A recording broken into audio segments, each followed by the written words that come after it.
Sa lahat ng mga pinaboran ng Panginoon, ibig sabihin, we are highly favored and greatly blessed. Not because on anything na ginagawa natin o pwede nating gawin, kundi we are highly favored and greatly blessed. Okay, bigyan ko muna kayo ng short na paliwanag tungkol po dyan. Bakit ka pinaboran? Bakit ka pinagpala? Simple lang po ang sagot, dahil kay Jesus. Because of Jesus, we are highly favored and greatly blessed. Why? Dahil nanampalataya tayo doon sa kanyang ginawa sa krus ng Kalbaryo. That's very important sapagkat yan po ang basihan, ang tanging basihan ng Diyos para ikaw ay kanyang tanggapin na kanyang anak. John 1:12. Lahat ng naniwala sa kanya ay pinagkalooban niya ng karapatang maging mga anak ng Diyos. Therefore, tayo po ay highly favored and greatly blessed. Alam ninyo, kahit Kristiyano na po, nalilimutan pa rin po natin minsan kung sino tayo kay Kristo.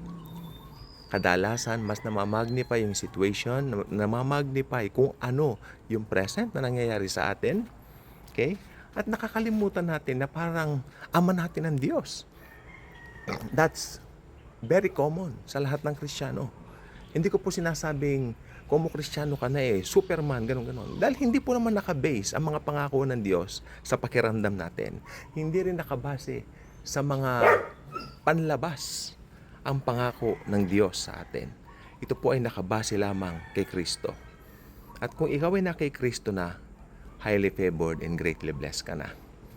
Walang anything na pwede mong gawin o sabihin ang makakapaghiwalay sa iyo kay Jesus. Okay? At sa kabilang banda rin naman, kahit na minsan tayo ay nagkakamali, nakakagawa pa rin tayo ng hindi maganda, anak ka pa rin niya. May mga magulang ba na kung nagkamaling anak, hindi niya na anak? Hindi po, anak pa rin niya. So, nandun po yung favor, nandoon yung pabor. No? Hindi nakabase sa kulay ng skin mo, anong itsura ng mata mo, anong itsura ng mukha mo. Lahat po ng bagay na yan ay panlabas na anyo. Ang importante po kung ano yung sinasabi ng Word of God, kung sino ka ba kay Kristo. Yun po ang importante, kung ano yung sabi sa mga promises ng Lord. Isa po sa promises ng Lord ay ang, tayo po ay susundan ng pagpapala. Actually po, i-chase tayo ng pagpapala. Ayan po nakalagay dito sa aklat na babasahin natin mamaya sa Salmo.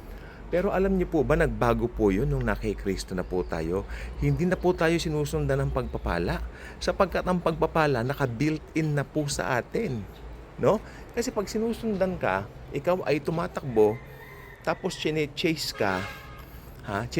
ka, ibig sabihin, yung nag-chase sa iyo, nasa likuran mo, chine-chase ka lang. Pero, nung namatay si Kristo sa cross, nagbago po ang lahat. Ano po ang katibayan po rito?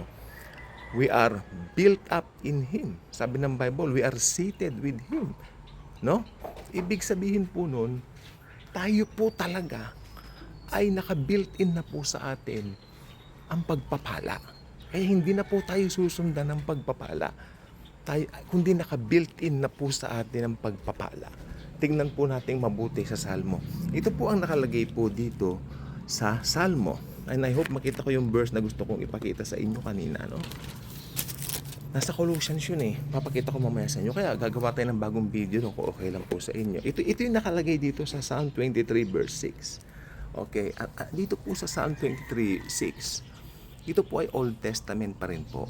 Okay, although napakaganda po niyang basahin, don't get me wrong. Pero ito po ay Old Testament pa rin po siya.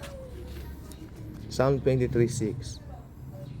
Surely goodness and mercy shall follow me all the days of my life, and I will dwell in the house of the Lord forever.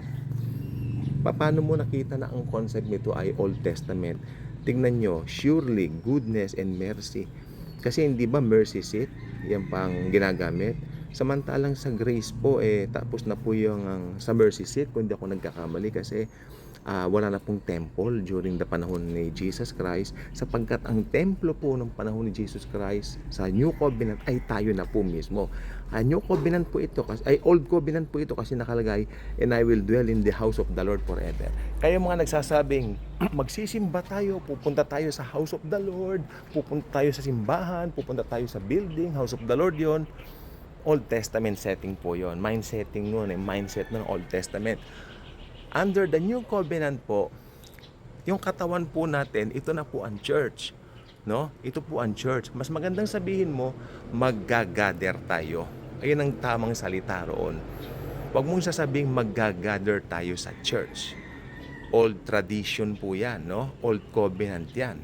Actually, mas tradition po yan ng mga lumang tao sa mundo eh, no? Pero ang tama po dito, tayo ang church at maggagather po tayo.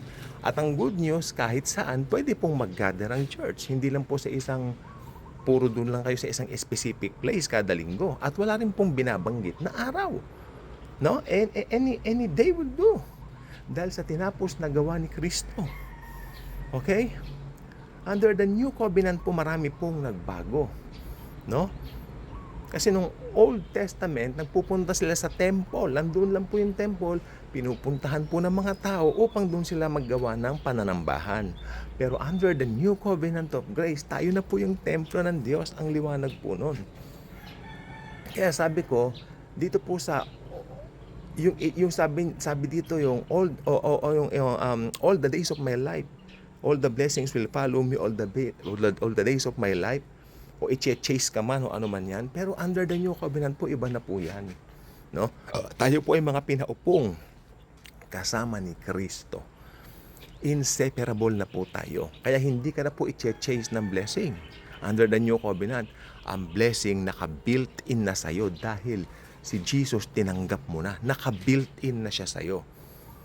And this very particular teaching, nagpapasalamat ako doon sa isa sa mga naging pastor ko po, no? Isa sa mga naging pastor ko na napakatindi sa grace. Napakatindi niya sa grace, no? At hanggang ngayon naman, I think, tinuturo pa rin niya ito. Isa po. So, may mga pastor kasi akong dati na bumalik sa law, may mga pastor din naman akong nakasama na talagang nag-stick sa grace. At isa po siya dito. Ang ganda ng turo niya. Pinatayo niya kami. How do you define this? Kanya, surely goodness and mercy shall follow me all the days of my life. O may magaling naman doon. Ay pastor, sabi niya, sa panahon po ngayon, iba na. Dahil New Covenant tayo, surely goodness and grace. Hindi na mercy, grace na. Kaya, okay, kanyang gano'n. Pero I have something to tell you. Sabi niya, hindi ba pinaupo na tayong kasama ni Kristo at si Jesus nasa atin na, nasa loob na natin? Bakit ka pa i-chase ng pagpapala? Bakit ka pa susundan ng pagpapala? Ayan ang sabi niya. Gayong si Jesus nasa iyo na, hindi ka nasusundan ng pagpapala dahil naka-built-in na sa'yo ang pagpapala. Always. Ikaw ang daluyan ngayon ng pagpapala. Ikaw ngayon ang tawag dito, ikaw ngayon ang gagamitin ng Lord upang makabless sa ibang mga tao. Ayan ang tama. At ayun po ang paniwala ko hanggang ngayon. No, kaya minsan may mga nababasa tayo doon sa Old Testament, yun po ay context ng Old Testament, pero under the New Covenant, mas mabigat po. Bigatin po talaga tayo. Tulad po nung halimbawa, ang superhero ko si David, si Samson, kung tutusin, daig po natin ang mga yan. Sapagkat yung mga people of old, sabi niya, talagang naghahangad silang makita nila kung sino yung tagapagligtas. Pero sa atin po yung tagapagligtas na gusto nilang makita, naka-built-in na po siya sa atin. Nasa loob po natin siya. Okay? At tayo po ay naging anak ng Diyos dahil po sa Kanya. Okay? Yan po, ganyan po kalalim ang grace na teaching na encounter ko way back 2012. And I'm very thankful hanggang ngayon na sa akin pa rin. Kaya alam nyo ngayon, kaya kahit may mga pinagdadaanan and all that, I know Jesus is with me. Jesus is with me. No? Sometimes din i-declare ko, pero sometimes mas hindi mo na rin i-declare kasi nasa iyo si Lord. Lahat ng bagay gagawin niya sa ikabubuti mo dahil si Jesus nasa atin na. No? Basahin po niyo sa Colossians na pinaupo tayong kasama niya. Napakabigat po noon. We are built up in Him. No? Tayo po, no, nandito po tayo ngayon nung na-born again tayo. Si Jesus pumasok na po sa ating mga puso at tayo po ay highly favored and greatly blessed dahil si Jesus nananahan po sa atin. Kaya hindi na po tayo susundan ng pagpapala, kundi ang pagpapala po ay lagi pong nasa atin. Kahit saan tayo pumunta, kahit ano pa ang pakiramdam natin, we are blessed. Kaya mga kaibigan ko, if you are not yet good vibes, maging good vibes na kayo at mas happy po na i-share natin si Jesus lagi. Happy tayong lagi. Thank you.